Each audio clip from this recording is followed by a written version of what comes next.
Good evening and welcome to PTA financial. आइए देखते हैं मार्केट का हाल। और मार्केट का हाल देखने से पहले हम लोग पहले आज का ग्लोबल डाटा देख लेते हैं, ऑप्शन चेन की स्टडी कर लेते हैं और फिर चलते हैं देखते हैं कि आज निफ्टी और बैंक निफ्टी में क्या हुआ वो सारी चीज़ें देखेंगे। तो अगर यहाँ पे निफ्टी के हम लोग देख रहे हैं तो निफ्टी का जो पुट कॉल रेशियो है वो अभी कितना हो गया है 0.69। कल ये 0.5 के पास था, यानी कि आज पुट राइटर थोड़े से बढ़े हैं, यानी कि मार्केट में बाइंग दिखी है। अगर यहाँ पे ऑप्शन चेन देखें तो इस पॉइंट पे 23,800 है, ठीक है। लेकिन जो मेजर रेसिस्टेंस नज़र आ रहा है वो 24,000 पे, इस पॉइंट पे जहाँ पे मेरा कर्सर है 24,000 पे दिख रहा है। और वहीं पे अगर सपोर्ट की बात करें तो जो मेजर सपोर्ट है वो 23,000 पे दिख रहा है। लेकिन एक छोटे छोटे ये भी है 23,700, जो कि आज दिन में मैंने अपडेट भी किया था कि 23,700 एक क्रूशियल सपोर्ट का काम कर रहा है। और इसके नीचे फिर यहाँ पे 23,200 चार्ट पे भी देखेंगे कि चार्ट पे कैसा दिखता है। याद रखिएगा 24,000 और यहाँ 23,800 पे है और यह 23,200 और 23,000। अगर हम लोग वही बैंक निफ्टी की बात करें तो बैंक निफ्टी में क्या दिख रहा है वो भी हम लोग देख लेते हैं। और बैंक निफ्टी में दिख रहा है कि अभी ये फ्यूचर का प्राइस है 50,183, यानी 50,200 के आसपास है। और जो सपोर्ट बन के आ रहा है वो कहाँ पे है, ये पॉइंट है 50,000, ठीक है। सपोर्ट 50,000 पे है और रेसिस्टेंस कहाँ पे है 51,000 पे है। और एक बीच में लेवल है 50,500। तो 50,000 पे ये रखिएगा 23,700 निफ्टी में और 50,000 बैंक निफ्टी में, ठीक। इसका पीसीआर अगर देखें तो 0.73, जो कल था 0.65, उससे थोड़े से पुट राइटर आज बढ़े हैं, ठीक है। तो एक थोड़ी सी राहत वाली ये खबर है, मतलब डेटा है। आइए निफ्टी की देखते हैं चार्ट।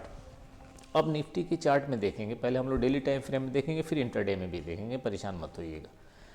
एग्जैक्टली वही पॉइंट पे कहाँ पे है भाई, 23,700 पे। हमारा 200 मूविंग एवरेज, ये वाला मूविंग एवरेज कहाँ पे है, वो भी आपका 23,700 पे कहीं यहाँ पे है। तो बड़ी ही क्रूशियल पॉइंट पे निफ्टी खड़ा है, बड़ी ही क्रूशियल पॉइंट पे ही खड़ा है। और एक चीज़ आपको दिखाना मैं चाहता हूँ, ध्यान दीजिएगा। आप ये दोनों कैंडल को देखिएगा। अगर इस दोनों कैंडल की अगर कैंडल स्टिक पैटर्न मालूम है तो इसको बोलते हैं बियरिश हरामी, इसको बियरिश हरामी। तो ठीक उसी के जैसा ये भी तो बना है, ठीक उसी के जैसा। तो इसको हम क्या कहेंगे, बुलिश हरामी कहेंगे, ठीक है। तो एक बुलिश हरामी का फॉर्मेशन हुआ है, लेकिन अभी कंफर्मेशन नहीं मिला है। तो कंफर्मेशन के लिए हम लोग क्या करेंगे कि यहाँ से एक लाइन हम क्या करेंगे, इसके हाई पे यहाँ पे ड्रॉ कर देंगे, जो कि है 23,792। हम लोग राउंड फिगर में इसको 23,800 मान लेते हैं, ठीक है। 23,800 इसको मान लेंगे। और नीचे में ये जो इसका लो है 23,650 वो मान लेते हैं। अब इसी को हम लोग आते हैं, पहले ये देख लेते हैं कि कल क्या हो सकता है। अगर ये ऊपर निकला तो एक हर्डल है यहाँ पे 23,850-60 पे पड़ा हुआ है। और ये वाला लेवल 23,950 हमारा 20 मूविंग एवरेज है। अगर ऊपर निकला तो यहाँ तक के चांसेज हैं, ठीक है। और अगर कहीं इस पॉइंट के नीचे जाता है तो अगेन ये लुढ़क के आ जाएगा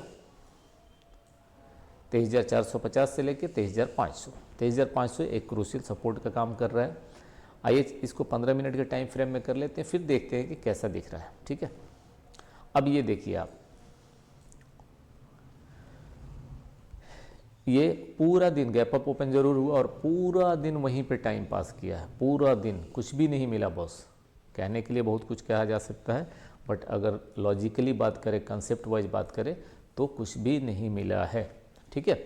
अगर यहाँ से कल गिरता है तो हम क्या करेंगे, एक लेवल आप यहाँ पे ड्रॉ कर लो। और ये कितना है 23,573 राउंड फिगर में मैं इसको और नीचे थोड़ा सा यहाँ तक रख लेता हूँ 23,550, ठीक है। 23,000 अगर यहाँ से नीचे आता है तो ये यहाँ तक आ सकता है, और अगर ये तोड़ेगा तो ही फिर यहाँ तक, यानी ये दो आपके सपोर्ट के काम कर रहे हैं। पहले तो इमीडिएट सपोर्ट यही है 23,700 ही इमीडिएट सपोर्ट है। ओके, तो 23,700 पे देखेंगे क्या प्राइस है। आज तो कुछ हुआ नहीं क्योंकि ये पूरा देखिए यहाँ पे नथिंग हैपेंड, तो आज कुछ भी नहीं हुआ। तो हम लोग कल क्या करेंगे, इस पॉइंट या तो इस पॉइंट को वेट करेंगे 23,792 यानी 23,800, अगर ये टूटा तो 50-60 पॉइंट, और ये टूटा तो फिर कहाँ तक, ये 24,000 से लेके 24,050 के लेवल तक एक सप्लाई जोन का काम करेगा। और नीचे में अगर ये नीचे गिरा तो फिर पहला पड़ाव 23,500 से 23,550, अगर वो भी तोड़ा तो फिर 23,400 से 23,450, ये याद रखिएगा। और बैंक निफ्टी की बात करें, बैंक निफ्टी पहले डेली चार्ट में, डेली टाइम फ्रेम में देख लेते हैं। अभी भी ये 200 मूविंग एवरेज के काफ़ी, निफ्टी क्या था 200 मूविंग एवरेज पे था, एग्जैक्टली वहीं पे था। 700 पे मूविंग एवरेज है और 707 पे 23,707 पे ये खड़ा है। लेकिन बैंक निफ्टी क्या किया, आज वहीं तक गया और वहीं से क्या हुआ, लुढ़क गया। अब हम लोग क्या किए, 50,000 के लेवल पे एक ये भी कुछ बुलिश हरामी टाइप का बनाया है। अगर कल इस लेवल का तोड़ता है यानी कि 50,500, तो फिर आपको ये 52,000 तो नहीं, हाँ मैं इसको थोड़ा सा और नीचे कर ले रहा हूँ, कहाँ पे, 51,000 पे, ठीक है। 51,000 पे इसको रख लीजिए अभी फ़िलहाल, क्योंकि उतना ऊपर नहीं जाना। 51,000, 50,550 और नीचे 50,000, ठीक है। अब इसी को हम लोग अगर इंट्राडे में देखते हैं तो इंट्राडे में आज ये देखते हैं, देखिए इसके ऊपर ही कोई काम कीजिएगा, 500 के ऊपर ही कुछ काम कीजिएगा, उसके नीचे ज़्यादा बेटर रहेगा कि अभी एवॉइड करना है। इसमें भी क्या मिला आज, कुछ भी नहीं, पूरे दिन एक ही रेंज क्या है, बैंक निफ्टी ऐसा मूव करेगा तो कैसे काम चलेगा बॉस, ठीक है। तो पूरे एक टाइट साइडवेज में काम कर रहा था। अभी 15 मिनट में भी देखिए 20 मूविंग एवरेज से भी नीचे है, तो इसका पहला ही पड़ाव आपका कहाँ दिख रहा है, ये मूविंग एवरेज 50,877। ऊपर निकलता है, अगर ये 500 पार करता है तो ये लेवल आपको देखने को मिल सकते हैं, या तो ये 877, नहीं तो ये 51,500। नीचे गिरता है तो यहाँ से गिरता है तो ये पहला एक रुकावट है 740-750 का, 49,740-750 का एक रुकावट है। और अगर ये कहीं गया तो फिर बहुत नीचे गिर सकता है। आइए कुछ स्टॉक के बारे में और FII के बारे में देख लेते हैं। तो उसके लिए हम लोग यहाँ का ये डाटा देखेंगे। आज है 7 जनवरी और FII ने आज फिर से सेल किया है, कितना, 1491.46 करोड़ का सेल किया है, और DI ने 1615.28 का करोड़ का बाई किया है। एडवांस स्टॉक कितने थे भाई, 1895, और डिक्लाइन स्टॉक्स 616। न्यूज़, कुछ न्यूज़ बेस्ड स्टॉक हैं, जैसे बायोकॉन का ये है, इनको एक जापान हेल्थ अथॉरिटी से अप्रूवल मिला है, किसके लिए भाई, सोरियासिस, स्किन डिजीज़ का, उस स्किन डिजीज़ का नाम है सोरियासिस, उसके ट्रीटमेंट ड्रग बनाने के लिए इनको अप्रूवल मिला है, और इसीलिए आज स्टॉक भी अच्छा भागा है। जोमेटो का न्यूज़ है, जोमेटो जेफरीज रेटिंग एजेंसी है, ठीक है, इसने पहले जोमेटो में बाई का रेटिंग दिया था, अभी क्या किया है, बाई से होल्ड की रेटिंग पे आ गया, बाई से होल्ड की रेटिंग पे आ गए। तो ये एक नेगेटिव न्यूज़ है इसका जोमेटो के लिए। पारस डिफेंस इनको लाइसेंस मिला है, किसके लिए भाई, तो लाइट मशीन गन बनाने के लिए, बनाने के लिए, और ये आज शायद 10% ऊपर था। एक और स्टॉक है अशोक बिल्डकॉन, इनको एक फ्रेश ऑर्डर मिला है 1391 करोड़ का नेशनल हाईवे से, तो ये एक पॉजिटिव न्यूज़ है इनके लिए। जाइडस लाइफ साइंस बड़ी ही बेहतरीन स्टॉक है बॉस, इसको ज़रूर स्टडी कीजिएगा। इसको US FDA से एक फाइलिंग एंड प्रायोरिटी रिव्यू का फॉर मेनकास ड्रग, ठीक है, इसके लिए इसकी फाइलिंग एंड रिव्यू की फाइलिंग एंड प्रायोरिटी रिव्यू का नोट मिला है, तो ये एक पॉजिटिव न्यूज़ है जाइडस लाइफ साइंस के लिए, और बहुत ही बेहतरीन स्टॉक है, फंडामेंटल और चार्ट दोनों में ही अच्छा दिख रहा है। चार्ट भी कुछ स्टॉक का हम लोग डिस्कस करेंगे। आइए देखते हैं स्टेप बाय स्टेप। एक स्टॉक है रिलायंस। अब रिलायंस में देखिए आज क्या हुआ, ये गया, ये एक इसका 1216 का एक इम्पॉर्टेंट सपोर्ट है और यहाँ से आज जाके 20 मूविंग एवरेज के पास रुक गया है। अगर कल इसके ऊपर ये ट्रेड करता है तो पहले ही पड़ाव इसका कितना होगा, 1300 का हो सकता है। ठीक है, तो रिलायंस ऑलरेडी बहुत पिट चुका है। तो यहाँ से अगर देखिएगा तो कुछ भी नहीं तो कम से कम मूविंग एवरेज अगर इस पे भी जाए तो 1330 यहाँ तक की उम्मीद है, 1362 की उम्मीद है। बाकी आगे तो बहुत ऊपर, ये वैसा स्टॉक है जिसको जितना दिन रखना चाहें मैं तो रख सकता हूँ, आपको मैं नहीं बोल रहा हूँ रखने के लिए, लेकिन मैं रख सकता हूँ। दूसरा एक स्टॉक है HDFC बैंक। HDFC बैंक पिछले ये में हम लोगों ने बात की थी, सेम चार्ट में वही यूज़ कर रहा हूँ। अब मैंने ये कहा था कि हाँ यहाँ से एक चांसेज है ऐसे आके, तो यहाँ से ये आ गया यहाँ तक। अब आज क्या बनाया है, एक इनडिसिसिव कैंडल इसने फॉर्म किया है।